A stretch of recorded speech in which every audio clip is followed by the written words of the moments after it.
안녕하세요. 가치경제 박명준입니다.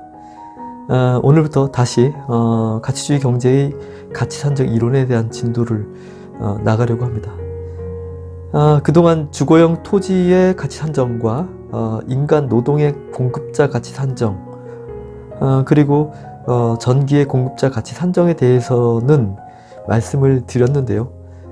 그 이후에 다른 이야기 주제들을 다루다 보니 한동안 가치산정 이론에 대한 진도를 전혀 나가지 못했습니다. 가치산정 이론은 이론이라기보다는 가치산정을 어떻게 해야 하는지에 대한 사례라고 생각하시면 될 것 같습니다.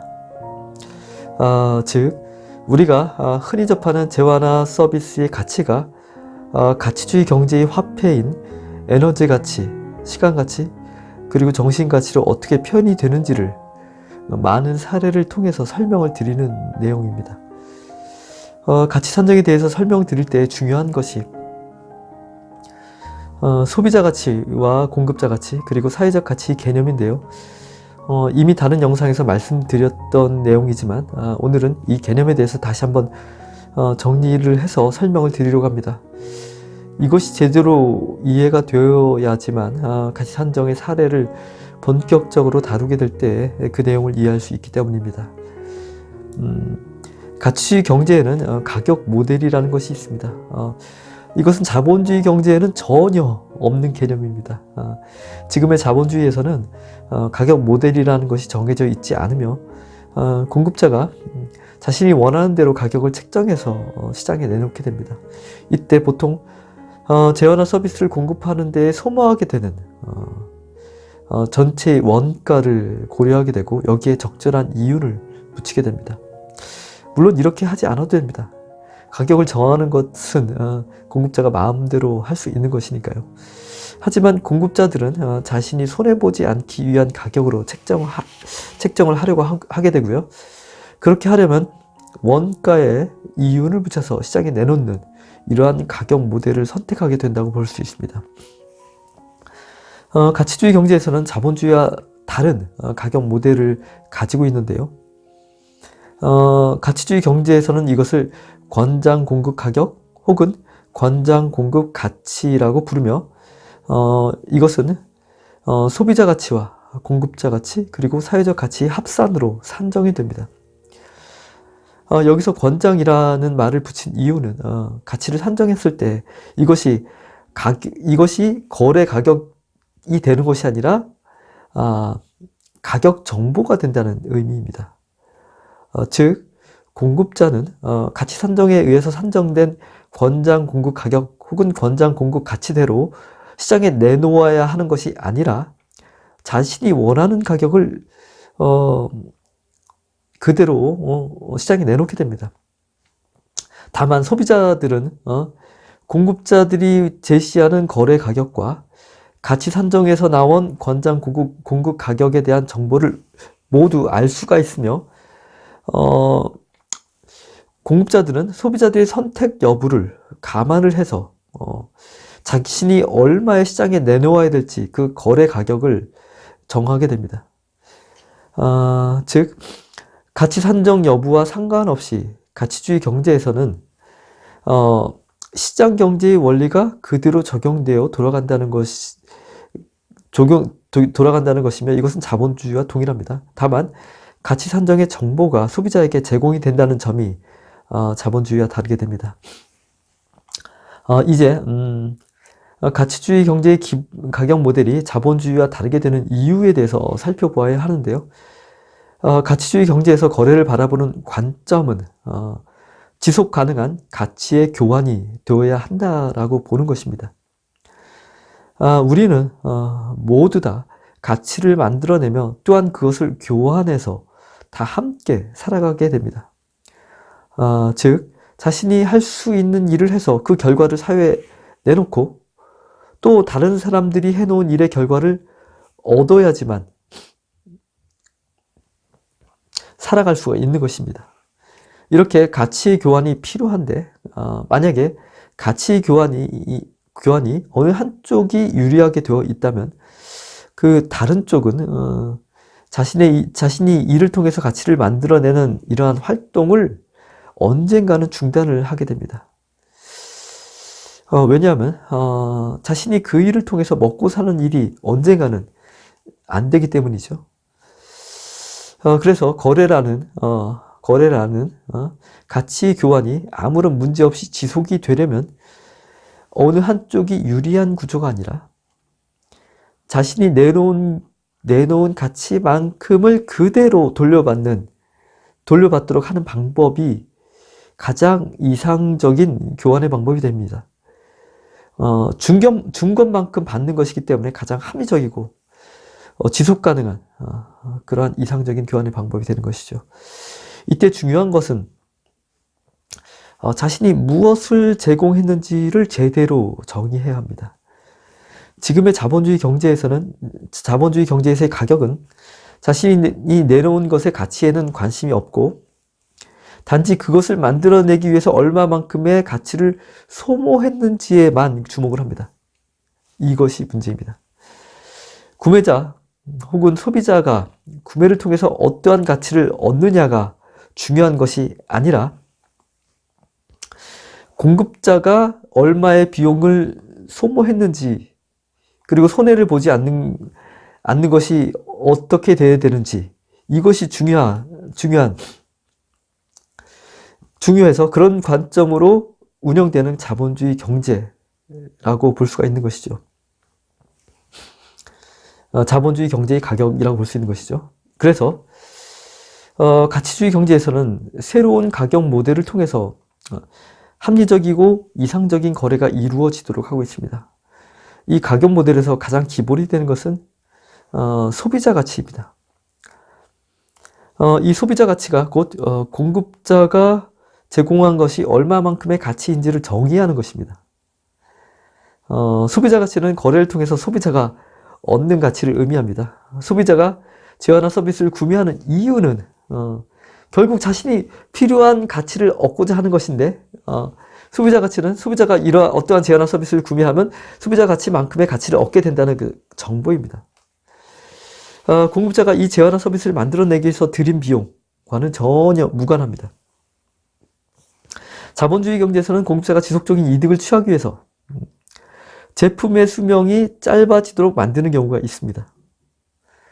우리가 흔히 사용하는 소모품이라고 부르는 것들이 생각보다 오래가지 않고 고장이 잘 나서 때가 되면 교체를 해야 하는 경우를 종종 경험하게 됩니다. 이것이 자본주의 경제의 가격 모델이 공급자가 공급을 할 때 소모하는 가치에 기반을 두고 있기 때문이라는 것을 아셔야 합니다. 즉 원가와 이윤의 합산이라는 가격 구조 때문에 공급자는 싸게 만들고 거래가 많아질수록 유리합니다. 따라서 공급하는 재화나 서비스의 수명이 짧아지도록 해야만 공급자에게 유리한 것이죠. 수명이 짧은 제품은 당연히 소비자에게 손해가 됩니다. 이 상황에서 소비자 가치라는 개념을 도입하면 상황이 달라집니다. 소비자 가치의 의미는 소비자가 얻는 가치입니다. 가격이 소비자 가치로 표현이 된다면 소비자가 얻는 가치만큼을 공급자가 그대로 돌려받게 된다는 뜻이죠. 수명이 짧은 제품이라면 소비자가 얻는 가치가 그만큼 적은 것이 되기 때문에 공급자가 돌려받는 가치도 작아집니다. 따라서 공급자는 소비자 가치가 위주가 되는 가격 구조에서는 제품의 수명이 길어져서 오래 쓰도록 만드는 것이 유리합니다. 오래 사용할 수 있으면 가치 산정 시 소비자 가치가 높아지기 때문입니다. 소비자가 원하지 않는 기능이나 서비스가 줄어드는 효과도 발생합니다. 소비자가 원하지 않기 때문에 소비자 가치에 반영이 되지 않고 이런 기능을 넣거나 서비스를 제공하는 것이 공급자에게 오히려 손해가 되기 때문이죠. 반면에 자본주의라면 보통 끼워 넣기라고 부르는데요. 쓸데없는 기능을 더 넣어서 원가를 올려서 공급자가 이익을 더 취하려는 경우가 많이 발생합니다. 가치주의 경제에서는 소비자가 원하는 것을 최대한 많이 반영하고 소비자가 원하지 않거나 싫어하는 것은 최대한 그런 기능이나 서비스를 제외시키는 형태의 공급이 일어나게 됩니다. 따라서 가치주의 경제에서의 가격 모델에는 소비자 가치라는 개념을 도입해서 소비자가 자신이 구매를 통해서 얻는 가치를 공급자에게 그대로 지불하도록 해서 가장 합리적이고 이상적인 그리고 지속 가능한 거래가 이루어지도록 하는 것입니다. 하지만 소비자 가치로만 가격을 매긴다면 한 가지 문제가 발생합니다. 소비자가 얻는 가치가 공급자가 제공한 가치보다 월등히 많은 경우가 발생하는 때인데요. 예를 들어 보겠습니다. 사막에서 누군가가 물이 없어서 죽음 직전의 고통을 받고 있을 때 어떤 공급자가 짠 하고 나타나서 물 한 통을 판다고 가정을 해보겠습니다. 이 물 한 통의 가격을 얼마를 받아야 할까요? 이것을 소비자 가치라는 관점으로 그 가치를 매긴다면 이 물 한 통은 소비자의 목숨을 구한 가치가 됩니다. 한 사람의 생명에 해당되는 가치라면 엄청나겠죠. 이 가치를 지불할 수 있는 소비자는 많지 않을 것입니다. 공급자는 단지 취수원에서 물을 끓여올려서 생수통에 넣는 작업을 해서 그것을 사막까지 물 한 통을 운반해서 물이 필요한 소비자에게 제공을 한 것뿐인데 그 대가로 한 사람의 생명에 해당되는 가치를 돌려받는다면 말이 안 되는 데가 어리라는 것은 자명한 일입니다. 이렇게 된 이유는 공급자가 제공한 물은 공급자가 만들어내는 노동이라는 가치 말고도 그 안에 자연이 만들어내는 가치가 함께 들어있기 때문입니다. 소비자는 결국 자연이 주는 그 가치 때문에 사막에서 살아나는 것입니다.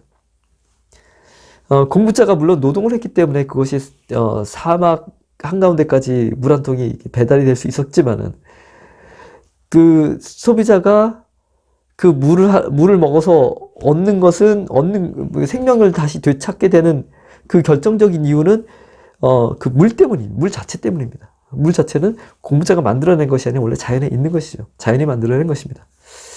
따라서 자연이 주는 가치를 가치를 소비자가 얻는 것이 맞기는 한데 이 가치 자체를 만들어내지 않은 공급자에게 노동가치 이외에 공급자가 만들어낸 것은 노동가치거든요. 노동가치 이외에 자연이 만든 가치까지 지불을 한다면 이것은 맞지 않는 거래가 되는 것이죠.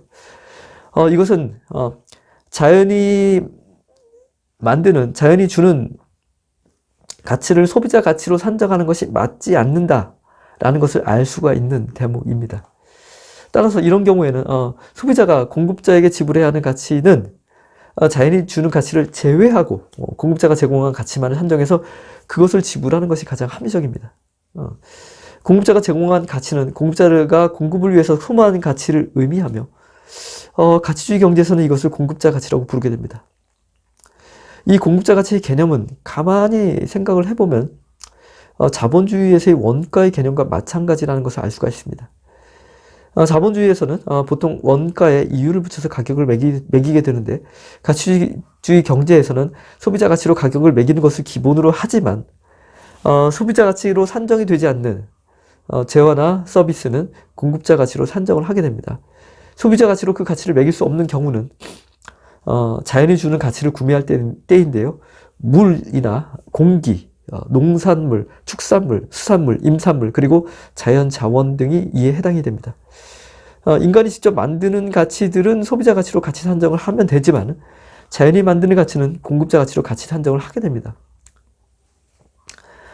그런데 자연이 주는 가치를 이용해서 우리 인간이 새로운 가치를 만들어내는 경우는 어떻게 해야 할까요? 이런 경우가 매우 흔한데요.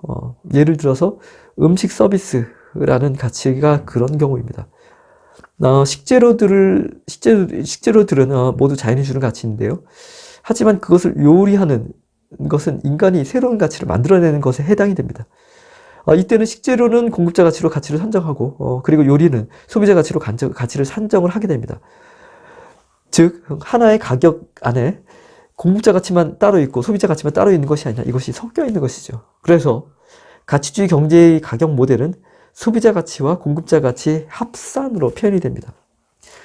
만약에 단순하게 공급자 가치만 있는 경우라면 공급자 가치만 사용하면 되고요. 소비자 가치만 있는 경우라면 소비자 가치만 사용하면 되지만은 그런 경우는 흔하지 않고 오히려 다 같이 섞여 있는 경우가 대부분이겠죠.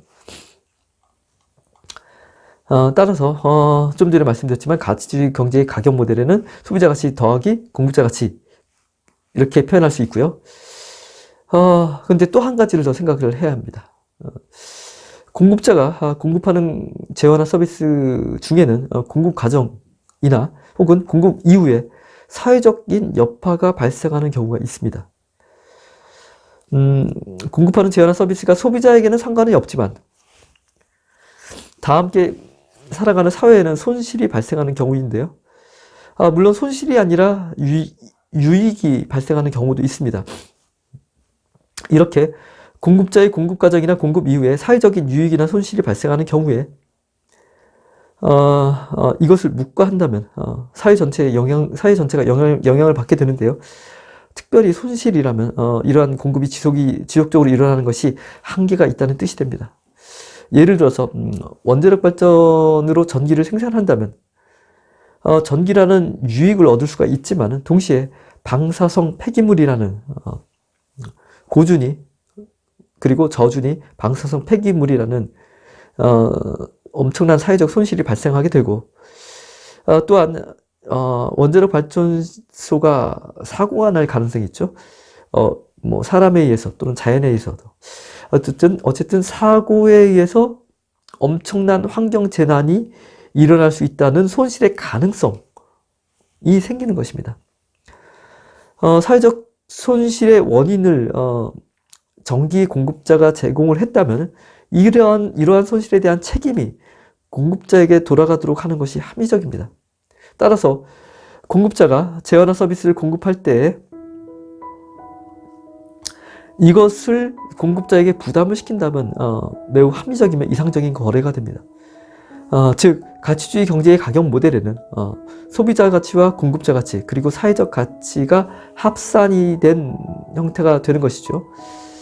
여기서 사회적 가치는 소비자와는 상관이 없습니다.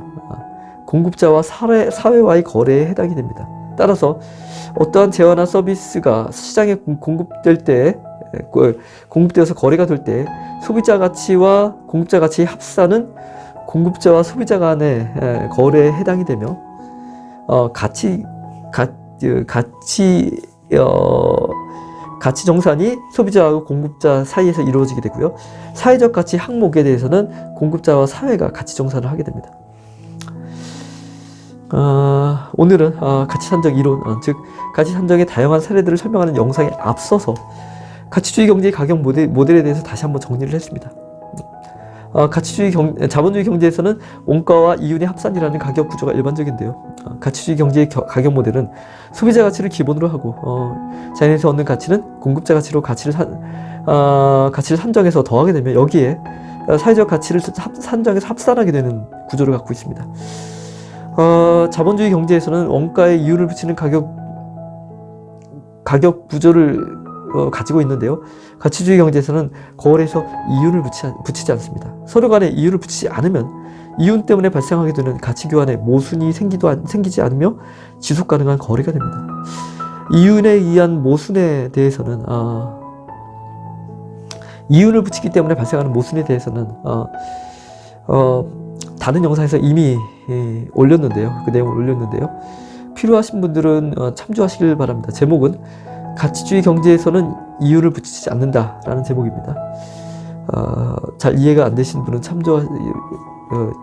이 영상을 시청하시면 될 것 같습니다. 가치주의 경제는 이러한 가격 모델을 통해서 가장 합리적이고 이상적이며 지속 가능한 거래를 구현하게 됩니다. 다음 영상부터는 가치 산정 이론에 대해서 진도를 나가게 될 텐데요. 이때 이러한 가격 모델을 사용을 하게 됩니다. 그리고 가치 산정의 결과는 가치주의 경제의 화폐인 에너지 가치, 시간 가치, 그리고 정신 가치라는 가치 인자들로 표현이 됩니다. 아마 조금은 여태까지 들어보지 못했던 아주 신선한 내용이 될 텐데요. 많은 분들께서 관심을 가지시고 보시면 좋을 것 같다는 생각이 듭니다. 오늘은 여기까지 해야 될 것 같고요.